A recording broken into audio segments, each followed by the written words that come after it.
Advent, the 15th of December. Isaiah chapter 40, verses 1 to 11. In their desperate waiting for the birth of the promise, people began to ask if their long waiting would ever end. In the long years of suffering and exile, and the slow rebuilding of their home upon their return, it was easy to question if the promise would ever come. Was there truly a light at the end of the storm? It is not so different from how we ourselves may feel as we watch the horrors of humanity's appalling capacity for cruelty spill past as we scroll through the news. How we feel as we hear of senseless tragedy, of a loved one or an innocent robbed of life before their time, as the arrogant, unjust and undeserving live long lives of opulence, running rampant across the world stage, trampling all who stand in their way underfoot. We ask the same questions many of the Israelites did, such as the prophet Habakkuk, who cried out to God, How long, O Lord, must I call for help? But you do not listen. Violence is everywhere, I cry, but you do not come to save. Must I forever see these evil deeds? Why must I watch all this misery? Wherever I look, I see destruction and violence. I am surrounded by people who love to argue and fight. The law has become paralysed, and there is no justice in the courts. The wicked far outnumber the righteous, so that justice has become perverted. Habakkuk 1:2-4. times similar to our own. We have the same heartbroken lament, the barbs of the questions tearing at our hearts and the words screaming from our souls. Why? How long? Are you there? Don't you care? But God heard. He cared. And he responded. He spoke in response to Habakkuk's broken-hearted questioning, saying, The Lord replied, Look around at the nations. Look and be amazed.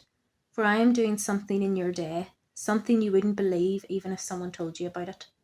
Habakkuk 1:5. God also spoke through Isaiah, giving his people hope, promising them that the time of despair and sadness would not last forever. Their agony would not have the final word. Their sad days would end, and they would be restored, with all who looked to God, no matter what they had done, being forever forgiven, with the memories of their past misdeeds cast to the depths of the ocean. He would come into their lives and walk with them, holding them close like a shepherd does his precious lambs, leading them home no matter what tragedies the enemy inflicted on them. Comfort, comfort my people, says your God. Speak tenderly to Jerusalem. Tell her that her sad days are gone and her sins are pardoned. Isaiah 40:1-2. Beautiful words. The same words weave through the centuries to whisper to us today. Our time of mourning will end. Darkness will not have the final word. There is still beauty in this life, and if we clasp the hand held out to us, He will walk with us until He leads us home where we will be forever healed of the wounds this world has inflicted upon us. In his beautiful story, The Lord of the Rings, J.R.R. Tolkien captured some of this incredible truth, where in a part of the tale where suffocating darkness seems all around, one of his most beloved characters, Samwise Gamgee, draws from the well of this deep truth of reality, saying, "It's like in the great stories, Mr. Frodo, the ones that really mattered. Full of darkness and danger they were. And sometimes you didn't want to know the end, because how could the end be happy? How could the world go back to the way it was when so much bad had happened? But in the end, it's only a passing thing, this shadow. Even darkness must pass. A new day will come." The words of hope from the prophets gave succor to the Israelites. But how would they know when this would come to pass? What would be the sign that the light was about to consume the darkness? Isaiah told them a messenger would appear before the coming Messiah, a messenger who would prepare the way. Listen, it's the voice of someone shouting, Clear the way through the wilderness for the Lord. Make a straight highway through the wasteland for our God. Fill in the valleys and level the mountains and hills. Straighten the curves and smooth out the rough places. Then the glory of the Lord will be revealed, and all the people will see it together. The Lord has spoken. Shout it louder, O Jerusalem. Shout and do not be afraid. Tell the towns of Judah, your God is coming. Yes, the sovereign Lord is coming in power. He will rule with a powerful arm. See, he brings his reward with him as he comes. He will feed his flock like a shepherd. He will carry the lamb in his arms, holding them close to his heart. He will gently lead the mother sheep with their young.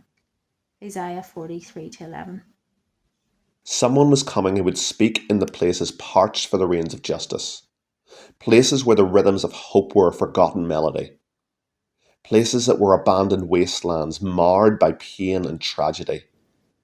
To people living in such wildernesses and walking through such deserts, a messenger would arise, proclaiming that the drought was over and that the light was about to blaze, ending the long night. He would tell them that the time had come when God himself was coming to save his people, acting as a shepherd, protecting his flock from their enemy and holding each individual close to his heart.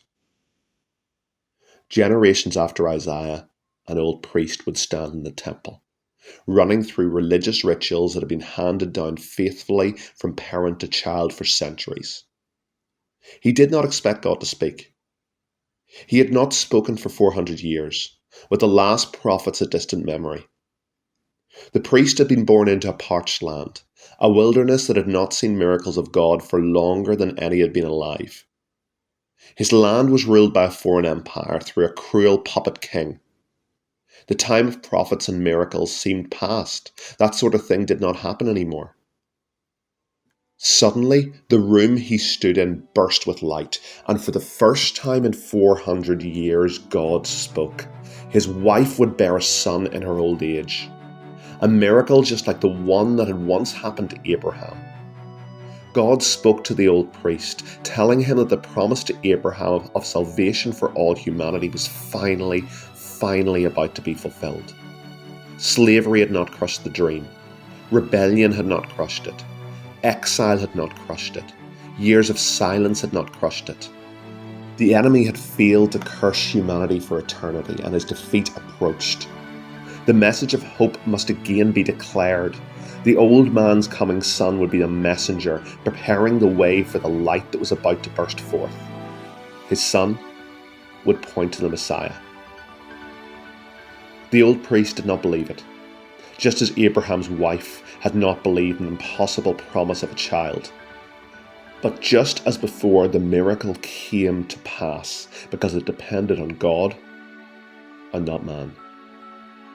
9 months later, the old man would marvel, cradling his son, the one who would announce the coming of the Messiah. After 400 years of silence, with no prophets and no word from God, another prophet had been born. The old man rejoiced, remembering Isaiah's words that we read earlier from centuries before, and singing over the son he never thought he would have. And you, my little son, will be called the prophet of the Most High, because you will prepare the way for the Lord. Because of God's tender mercy, the morning light from heaven is about to break upon us, to give light to those who sit in darkness and in the shadow of death, and to guide us to the path of peace. Luke 1:76-79. He named his son John, who grew up to become a powerful prophet. He came to be known for his fervent call to his people to turn from their selfishness and rebellion and be baptized, submerging themselves under the waters of the River Jordan to symbolize their commitment to a new way of life. One day, years after God spoke to the old priest, his son would look up from the river and see the promised generations had longed to see walking towards them. He would see the shepherd promised by God and would point, gasping in wonder, "Look, the Lamb of God who takes away the sin of the world."